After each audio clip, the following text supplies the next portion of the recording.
This is a special edition of the JAB Show. It's coming right through a class of our Ultimate Entrepreneurship course that is funded by the government of Sierra Leone and the World Bank, and we're privileged as Life by Design to have been one of the implementing partners of the government. This through the Ministry of Technical and Higher Education and the Skills Development Fund Secretariat. It's part of the Skills Development Fund project. Put your hands together again. We're thankful to everybody that has made this possible, by virtue of which we are here. So let's apply your approach there. You said that was the problem. Yes. So the context and the background are quite interrelated. Okay. So you have to respond to the questions: where did it happen? When did it happen? How did it happen? And what actually happened? That's the context. Yes. The next is symptoms. What would you cover under symptoms? What do you cover under symptoms? So the symptoms, we're looking at what were the effects and the aftermath of this particular disaster that took place. So we did a root cause analysis wherein the students were all divided into groups, and they came up with so many causes, and we had to streamline them to see how we can run the 5 whys to actually get to. Do we have the charts? Do we have any of the presentations that you did, for example? So let's go. Let's go. If we could just walk with this. So as you can see, this is group 3, and the why here, the first why, like why the mudslide, the response by the team, the team number 3, was deforestation. So. Then why deforestation, or what caused deforestation?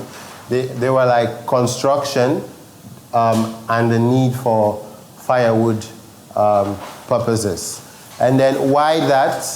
The response there, they said poor housing and planning management in that particular community. And why that again? They said because of overpopulation.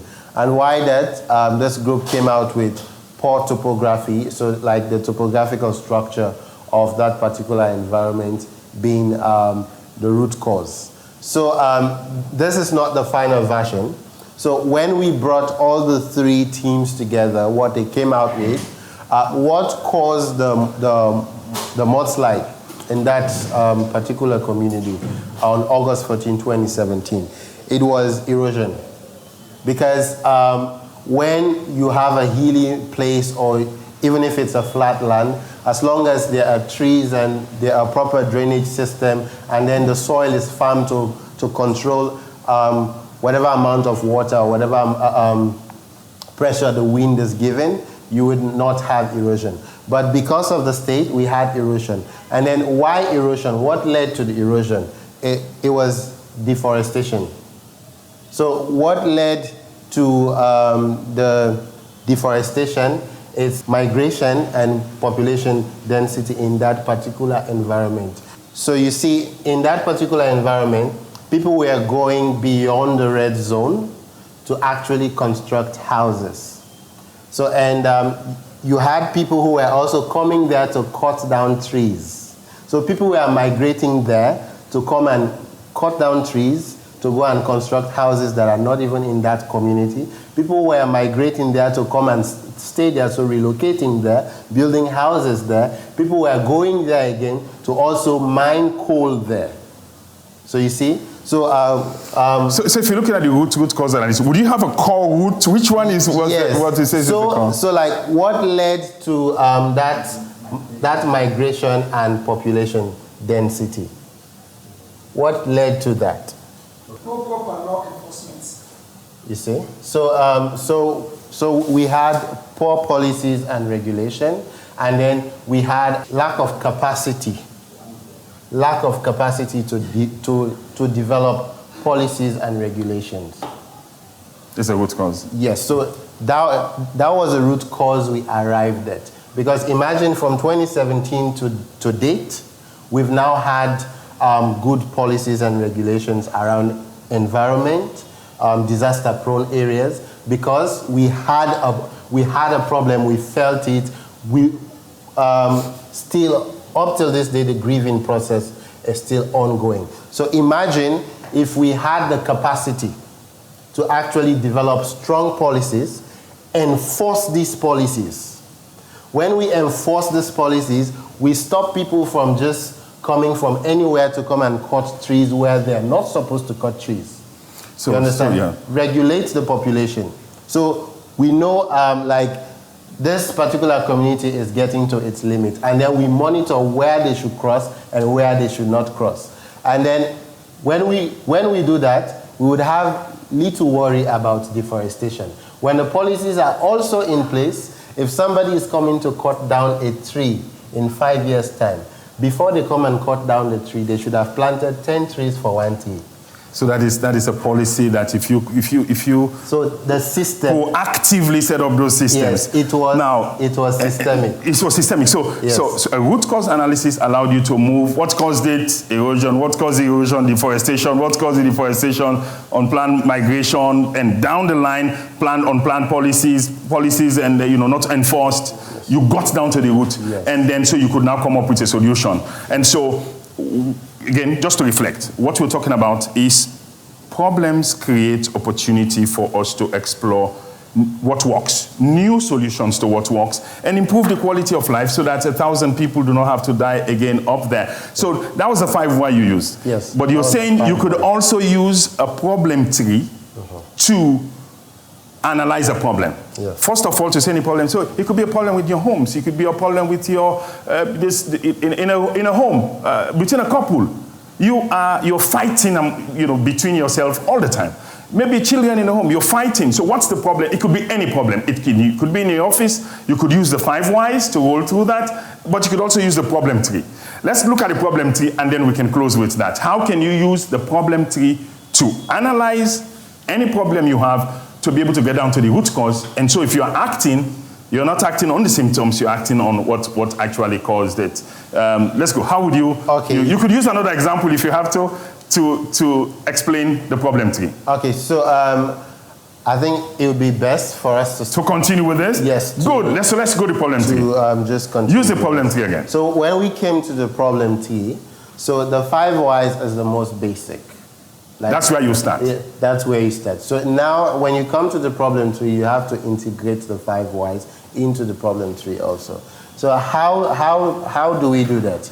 Assuming this is the tree. Yes. So when you first hear of a problem, or a typical Sierra Leonean context, the moment we hear somebody is dead, the first question we ask is what? Waiting killer? Thank you. Waiting killer. So like our minds are wired to think of a superficial cause of something. So our minds are wired to think of a superficial cause of something. But it might not naturally mean that the cause we think a problem has is the actual root cause of that problem. And when we address that root cause, we have addressed the problem for good. So in doing in mapping out the problem tree, you have put here the effect consequences of the problem. The trunk is actually the problem. And then here, the roots are the causes. So you said the problem is the trunk of the tree. The problem is the trunk of the tree.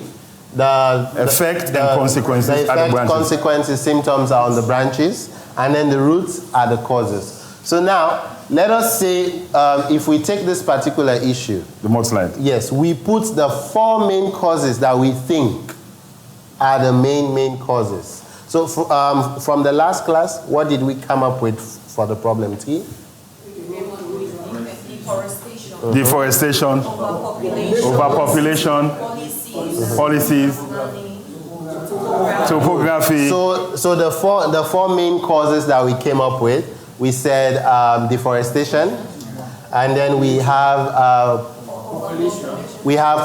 population density of the particular area. Then we have policy and planning in that particular area. We could also say policy systems and planning.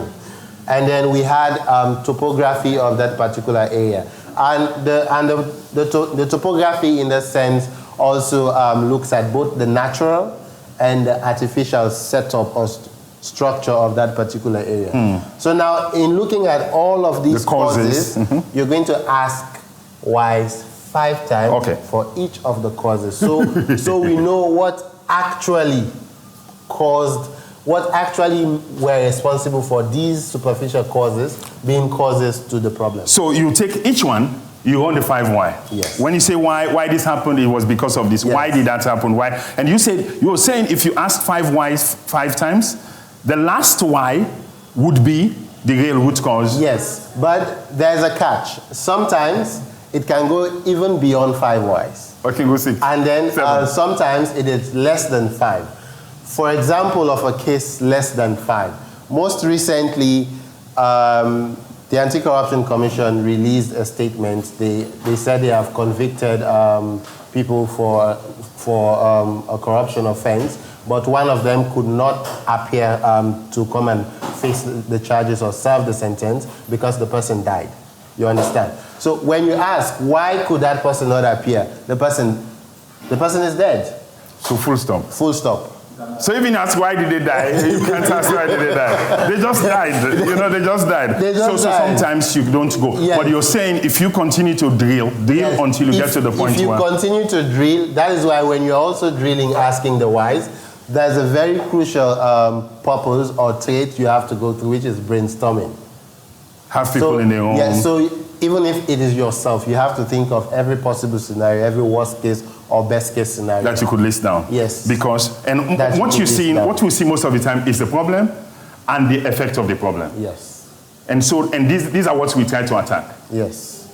So, But we will go through cycles. When we look at the causes, when we get to the root cause of these causes, we address them. We will stop these causes from causing more problems? From contributing to the problem. to the worsening of this problem, which makes us get this effect. Amazing. So amazing. It's going to be a long but interesting journey. Amazing. Long but interesting journey. Are you ready to go that journey? Put your hands together again. Now you're ready to go that journey, and you know it's my perfect wish that this begins a revolution in this country, begin a revolution in this nation, building brand new entrepreneurs, people who think differently. Imagine if we would take time to teach this approach in every school and every university in this country. At a very early age, people begin to ask why, begin to analyze problems. It's not just to complain, it's not just to criticize, it's not just to go on social media and and throw out everything there, but people could imagine what would happen if we could do this to our schools from the roots. At LBD, we don't want to just complain and talk about what is wrong. We want to talk about how we can be part of this solution.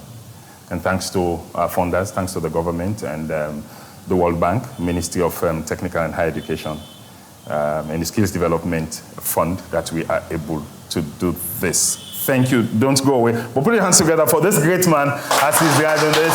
But don't go away. Don't go away. We'll be right back to round up the show.